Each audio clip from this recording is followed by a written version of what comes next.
Ontario real estate market में बहुत बड़ी चेंजेस आ रही हैं। तो हम आज बात करेंगे इस आने वाली चेंजेस के लिए वो आपके लिए कितना महत्व रखती हैं और उसके लिए आप कैसे बाइंग, सेलिंग और इन्वेस्टिंग में अपने लिए चेंजेस लाएंगे। तो आओ बात करते हैं the new regulations in real estate Ontario with effect from 1 दिसंबर 2023। ये सारी चेंजेस लागू हो रही हैं। नमस्ते दोस्तों, सत श्री अकाल, आदाब। बहुत बहुत धन्यवाद मेरे साथ जुड़ने के लिए। मेरा नाम हरमिंदर सिंह, मैं real estate broker Coldwell Banker South West Realty Sarnia Ontario में काम कर रहा हूँ। 1 दिसंबर 2023 से जो पहले रेगुलेशंस थी real estate and the business brokerages act, तो उसमें चेंजेस करके अब ट्रेसा बना दिया गया है, that is trust in real estate services act 2002। तो उसमें बहुत सारी चेंजेस हैं, पर मैं दो चेंजेस की बात करूंगा आपके साथ। तो पहली जो चेंज है वो है कि इंफॉर्मेशन गाइड। कोई भी सर्विस देने से पहले हमें एज ए रियल्टर ये इंफॉर्मेशन गाइड जो कि रिको से बनाई गई है, real estate council of Ontario द्वारा बनाई गई है, ये हमको हर किसी को देनी पड़ेगी। तो पहला ये असी नहीं देंदे सीगे, पर हुण हर सर्विस तो पहला आपको देनी पड़ेगी। मैं वीडियो हिंदी ते पंजाबी दोवें मिक्स बनाऊंगा ताकि ਆਪਾਂ ਨੂੰ ਸਾਰਿਆਂ ਨੂੰ इस बारे पता लग जाए। तो इंफॉर्मेशन गाइड ਦੇ ਵਿੱਚ है कि तो पहले तो इसके अंदर ये है कि आप जब रियल एस्टेट में काम करते हो तो रियल्टर्स का फ़ायदा क्या है, और दूसरा ये है कि आप रियल्टर को यूज़ नहीं करते तो उसका नुकसान क्या है आपको, और तीसरा इसमें यह बताया गया है कि अगर बायर और सेलर दोनों एक ही ब्रोकरेज से काम करते हैं तो उसका क्या महत्व है या उसका आपके लिए वो चीज़ क्या मायने रखती है। और एक चीज़ इसके अंदर ये भी बताई गई है कि भाई आपको जब साइन करने हैं एग्रीमेंट तो क्या चीज़ देख के साइन करना है। और सबसे इंपॉर्टेंट बात कि भाई हम एज ए रियल्टर हमारा जो कंडक्ट है वो प्रोफेशनल होना चाहिए, एथिकल होना चाहिए। तो उसके लिए अगर एज ए रियल्टर हम ठीक काम नहीं करते तो आपको कहाँ कंप्लेंट करनी है हमारी। तो ये चीज़ा बहुत ज़रूरी ने तुहाडे सारिਆਂ वास्ते कि कित्थे कंप्लेंट करनी है, तो रियल एस्टेट एजेंट्स क्यों यूज़ करने ने या उसका की नुकसान है अगर तुसीं यूज़ नहीं करते। जो दूसरा एस्पैक्ट हैगा वो बहुत इंपॉर्टेंट है, वो हैगा कि ओपन ऑफर प्रोसैस कि हुण तक ये नहीं सीगा ओंटारियो दे पिछे, हुण चीज़ नवी आई है। तो this is a new thing in Ontario कि भाई अब हम जो अपनी ऑफर्स के बारे में बायर्स को बता सकते हैं। तो उसके बारे में मैं आपको बताता हूँ कि उसमें की पॉइंट्स क्या है। ओपन ऑफर प्रोसेस का मतलब क्या है।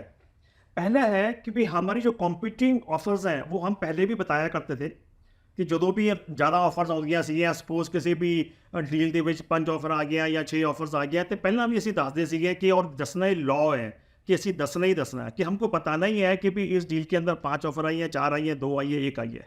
पहले तो ये लॉ पहले भी था और अब भी रहेगा, ये चीज़ जरूरी है।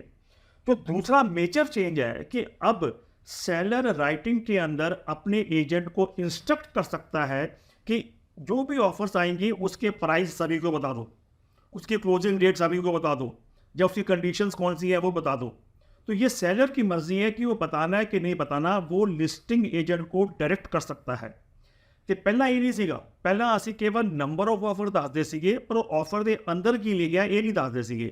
तो हुण ये दस सकते हैं, सैलर अपने एजेंट को कह सकता है, इन राइटिंग देना पएगा कि मेरा जो भी प्राइस आया है 5 से ऑफरों के सारा दस दो ताकि किसी ने बढ़ाना तो बढ़ा दे या किसी ने मूव आउट होना तो हो जाए, वट एवर, राइट।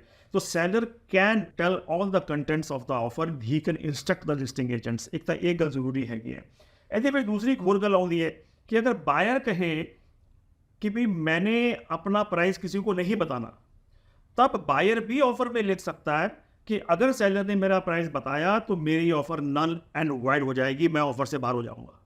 तो ये चीज़ आपसे आप अपने एजेंट से बात करनी पड़ेगी किसी भी ऑफर डालने से पहले कि भाई आपको अपना प्राइस बताना है या कंडीशंस बतानी है कि नहीं बतानी। ये डिपेंड करेगा सर्कमस्टांसेस के ऊपर, मार्केट की कंडीशंस के ऊपर, बहुत सारी चीज़ों के ऊपर ये सब चीज़ें डिपेंड करा करेंगे। पर ये बहुत इंपॉर्टेंट चेंज है। तो ये चीज़ आपको आगे से 1 दिसंबर 2023 से आपको ये चीज़ें फेस करनी है मार्केट के अंदर अगर आपको बेचना है या खरीदना है। और तीसरा जो इंपॉर्टेंट पॉइंट है वो ये है कि personal information of the person making the offer और any information that would identify the person making an offer must not be shared। इसका मतलब ये है कि अगर आप कंटेंट्स ऑफर के बता सकते हो पर उस बायर का नाम या कोई ऐसी चीज़ है जिससे बायर की आइडेंटिफिकेशन पता लग जाए वो आप कभी नहीं बता सकते। तो this is again a law. आप इसके लिए और भी बहुत सारे चेंजेस हैं। अगर आप बात करना चाहते हैं इन सब चेंजेस के बारे में तो you may call me any time. I am Harminder Singh और मेरा नंबर है 5196140252।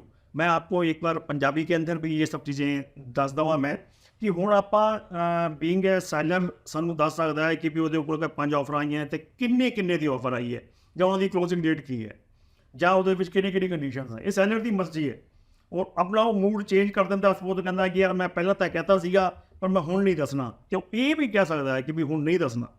ਔਰ ਬਾਇਰ ਵੀ ਆਪਣੀ ਆਫਰ 'ਚ ਲਿਖ ਸਕਦਾ ਕਿ ਭਈ ਮੈਂ ਆਪਣਾ ਪ੍ਰਾਈਸ ਨਹੀਂ ਦੱਸਣਾ, ਜੇ ਮੇਰਾ ਪ੍ਰਾਈਸ ਦੱਸਿਆ ਤਾਂ ਮੈਂ ਆਫਰ ਵਾਲੀ ਜਿਹੜੀ ਕੰਪੀਟੀਸ਼ਨ ਤੋਂ ਬਾਹਰ ਹੈ। ਤੇ ਇਹ ਚੀਜ਼ਾਂ ਥੋੜ੍ਹੀ ਜਿਹੀਆਂ ਹੁਣ ਚੇਂਜ ਹੋ ਰਹੀਆਂ ਨੇ 1 ਦਸੰਬਰ ਤੋਂ, ਤੇ ਇਹ ਤੁਹਾਨੂੰ ਥੋੜ੍ਹਾ ਧਿਆਨ ਰੱਖਣਾ ਪਏਗਾ ਜਦੋਂ ਤੁਸੀਂ ਆਫਰ ਪਾਉਂਦੇ ਹੋ ਜਾਂ ਤੁਸੀਂ ਘਰ ਵੇਚਦੇ ਹੋ।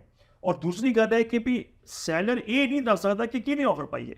ਜੇ ਪਰਸਨਲ ਆਈਡੈਂਟੀਫਿਕੇਸ਼ਨ ਜਿੱਤੇ ਦੀ ਗੱਲ ਆਉਂਦੀ ਹੈ ਤੇ ਉਹ ਲਿਸਟਿੰਗ ਏਜੰਟ ਨੂੰ ਲੁਕੋ ਕੇ ਰੱਖਣੀ ਪਏਗੀ। ਤੇ ਇਹ ਬਹੁਤ ਕੁਝ ਚੇਂਜਸ ਨੇ ਜਿਹੜੀ ਆਪਣੇ ਇੰਪੋਰਟੈਂਟ ਨੇ। ਅਗਰ ਤੁਸੀਂ ਇਹਦੇ ਬਾਰੇ ਗੱਲ ਕਰਨੀ ਹੈ ਤਾਂ ਤੁਸੀਂ ਮੇਰੇ ਨਾਲ ਬੈਠ ਸਕਦੇ ਹੋ, ਮੈਨੂੰ WhatsApp ਕਰ ਸਕਦੇ ਹੋ, ਕਾਲ ਕਰ ਸਕਦੇ ਹੋ। ਮੇਰਾ ਨੰਬਰ ਹੈ 5196140252। Thank you very much. ਬਹੁਤ ਬਹੁਤ ਧੰਨਵਾਦ। ਸਤਿ ਸ਼੍ਰੀ ਅਕਾਲ ਜੀ। ਨਮਸਕਾਰ।